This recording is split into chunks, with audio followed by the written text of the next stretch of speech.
So మీరు ఇప్పుడు చెప్పారు ఆన్లైన్ కోచింగ్ గురించి. అసలు ఆన్లైన్ కోచింగ్, ఆఫ్లైన్ కోచింగ్ ఏది బెస్ట్ అని ఎలా చూస్ చేసుకోవాలి?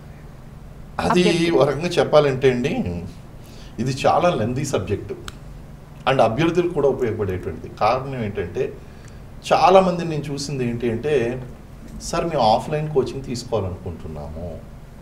ఎస్, ఆఫ్లైన్ కోచింగ్ తీసుకోండి. అభ్యర్థులు అందరూ కూడా కోరుకునేది అదే. ఏంటంటే మీరు ఏదైనా ఒకరితో మీరు ఫోన్లో మాట్లాడిన దానికి అండ్ స్వయంగా వెళ్ళి ముఖాముఖి మాట్లాడిన దానికి చాలా కమ్యూనికేషన్ తేడా వస్తుంది. దాన్ని దృష్టిలో పెట్టుకుని మన వాళ్ళు ఏమంటారు అంటే, మేము ఆఫ్లైన్కి రావాలనుకుంటున్నామండి అని చెప్పేసి అంటారు. సరేనండి, ఇప్పుడు మనం ఆఫ్లైన్ గురించి చర్చిద్దాం. ఆఫ్లైన్ అంటే మీరు హైదరాబాద్ వచ్చి లేదా మీరు ఒక కోచింగ్ సెంటర్కి వచ్చి స్వయంగా వినేటువంటిది. బాగుందండి. ఇప్పుడు కోచింగ్ సెంటర్ల పరిస్థితి ఎలా ఉన్నదంటే దాదాపు ఒక 10-15 సబ్జెక్టులు బోధించాలండి. వీళ్ళు ఏం చేస్తారు, ఆ కోచింగ్ సెంటర్లో ఇతను ఏ కోచింగ్ సెంటర్ అన్నా తీసుకోండి, అందులో బాగుండేది ఏంటి అంటే 2 లేదా 3 సబ్జెక్టులు బాగుంటాయి, ఆ తర్వాత మొత్తం యావరేజ్గా ఉంటాయండి. ఫీజు చెల్లించవలసింది ఎన్ని సబ్జెక్టులకి? 15 సబ్జెక్టులకి. ఇతనికి నాణ్యత లభిస్తుంది ఎన్ని సబ్జెక్టులకి? 2 లేదా 3 సబ్జెక్టులకి. మిగిలినటువంటి 12 సబ్జెక్టులకి ఇతను ఎందుకు భరించాలి లాసు? ఇక్కడ ఆన్సర్ దొరికేసింది మీకు. ఆఫ్లైన్ బెటరా ఆన్లైన్ బెటరా అన్న చోట ఆన్సర్ దొరికేసిందండి. కానీ ఆఫ్లైన్ ఎందుకు కోరుకుంటారు? స్వయంగా మనం కూర్చుని వినొచ్చు. అంటే మంచి ఫ్యాకల్టీ దొరికినప్పుడు మీరు ఆఫ్లైన్కి వెళ్ళండి. మంచి కోచింగ్ సెంటర్ దొరికినప్పుడు ఆఫ్లైన్కి వెళ్ళండి. మంచి కోచింగ్ సెంటర్ అంటే ఎలాగా? వాళ్ళు చెప్పారు, వీళ్ళు చెప్పారు, మార్కెటింగ్ జరిగింది, అది కాదండి మంచి కోచింగ్ సెంటర్ అంటే. ఇక్కడ రథం ముఖ్యం కాదండి, రథం లాగే గుర్రాలు ముఖ్యం. కోచింగ్ సెంటర్ అనేటువంటిది రథం లాంటిది. మరి కోచింగ్ సెంటర్ నడిపించేటువంటి గుర్రాలు ఎవరండి? ఫ్యాకల్టీలు. మరి అక్కడ మంచి ఫ్యాకల్టీలు ఉన్నారా లేదా? లేదా ఇప్పుడు 10 గుర్రాలు కట్టామనుకోండి, 2 గుర్రాలు ఫాస్ట్గా పరిగెడితే 8 గుర్రాలు వెనకలు అవుతాయి. మరి ఇప్పుడు రథం తిరగబడుద్దా లేకపోతే మంచిగా నడుస్తుందా సాఫీగా? కోచింగ్ సెంటర్ల వ్యవస్థ కూడా అంతే అండి. మరి విడగొట్టేటువంటి అవకాశం ఉందా? మీ దగ్గర 2 సబ్జెక్టులే బాగుంటాయి, మరి 2 సబ్జెక్టులకి నేను ఫీజు కడతాను, మరి జాయిన్ చేసుకుంటారా అని అడగండి. చేసుకోరు వాళ్ళు. నెక్స్ట్ ఆఫ్లైన్ కోచింగ్లో ఉన్నటువంటి పెద్ద ప్రాబ్లం ఏంటంటే, వీళ్ళు ఎక్కడో వరంగల్లోనో, ఏటూరు నాగారంలోనో, ఖమ్మంలోనో ఎక్కడో కూర్చుని ఉంటారు, మారుమూల ప్రాంతాల్లో, కోనవరంలోనో. మరి వీళ్ళ ఊర్లో కోచింగ్ సెంటర్ ఉందా? లేదు. హైదరాబాద్ రావాలి. మరి హైదరాబాద్ రావాలి అంటే వీళ్ళు ఎక్కడ పడితే అక్కడ స్టే చేయలేరు, కానీ హాస్టల్లో ఉండాలి.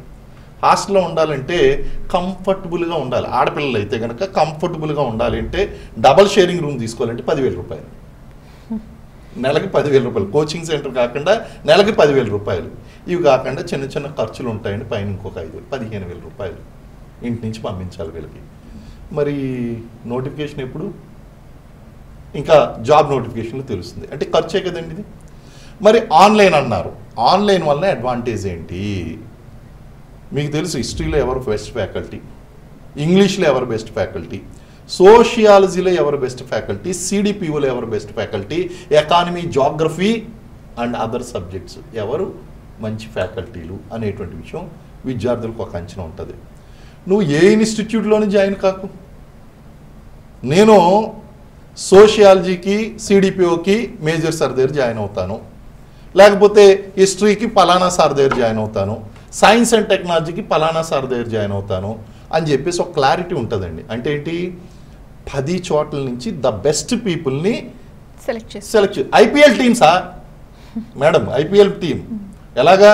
మీరు ఐపీఎల్ టీంలో మరి జింబాబ్వే నుంచి ఒకరు, సౌత్ ఆఫ్రికా నుంచి ఒకరు, ఇండియా నుంచి ఒకరు వచ్చి మరి చెన్నై సూపర్ కింగ్స్ అని ఇలాగా ఒకటవటం లేదు. అలాగే ఈ ఆన్లైన్ కాంబినేషన్లో కూడా ది బెస్ట్ పీపుల్ని సెలెక్ట్ చేసుకోవచ్చు. దాంతోపాటు ఇంటి దగ్గరే కూర్చోవచ్చండి. పేరెంట్స్ యొక్క ఎమోషనల్ సపోర్ట్ ఉంది. కొంతమంది ఏమంటారంటే, అమ్మ నేను ఇంటి దగ్గర అసలు చదువుకునేటువంటి అట్మాస్ఫియర్ లేదు, నేను హైదరాబాద్కి వచ్చేస్తాను. కట్టు మరి 15,000 రూపాయలు నెలకి, కష్టం కదండి. సో ఆ అట్మాస్ఫియర్ మీరు ఇంటి దగ్గరే క్రియేట్ చేసుకోవాలి. ఆ అట్మాస్ఫియర్ మీరు ఇంటి దగ్గర ఎలా క్రియేట్ చేసుకోవాలి? మీ ఊర్లో స్టడీ హాల్స్ ఉంటాయిగా, స్టడీ హాల్ లేకపోతే గ్రంథాలయాలు ఉంటాయిగా, లైబ్రరీలు, అక్కడ పోతే లైబ్రరీలో గట్టిగా అరిచేటువంటి సెన్స్ లేనటువంటి వాళ్ళు ఎవరు ఉండరు, అందరూ సెన్స్ ఉన్నటువంటి వాళ్ళు అక్కడ.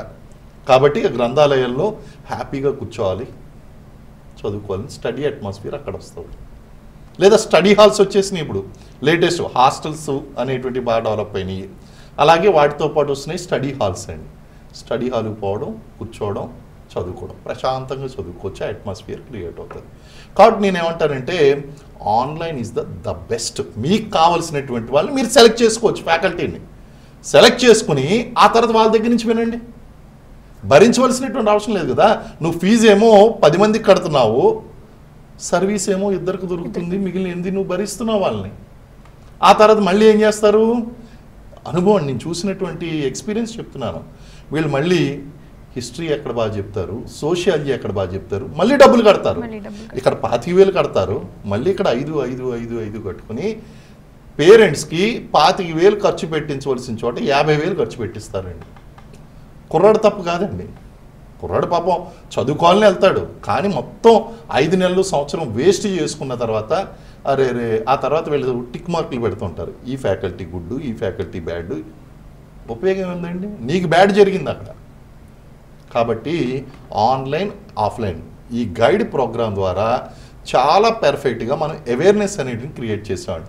ఇప్పుడు ఏది మంచిది అనేటువంటిది మనం చెప్పొద్దు, ఆఫ్లైన్ మంచిదా ఆన్లైన్ మంచిదా నేను చెప్పను, మీరు చెప్పొద్దు, ఈ ప్రోగ్రాము చెప్పదు, మీరే డిసైడ్ చేసుకోండి ఇప్పుడు ఏది మంచిదో. ఆ విధంగా చూడొచ్చండి.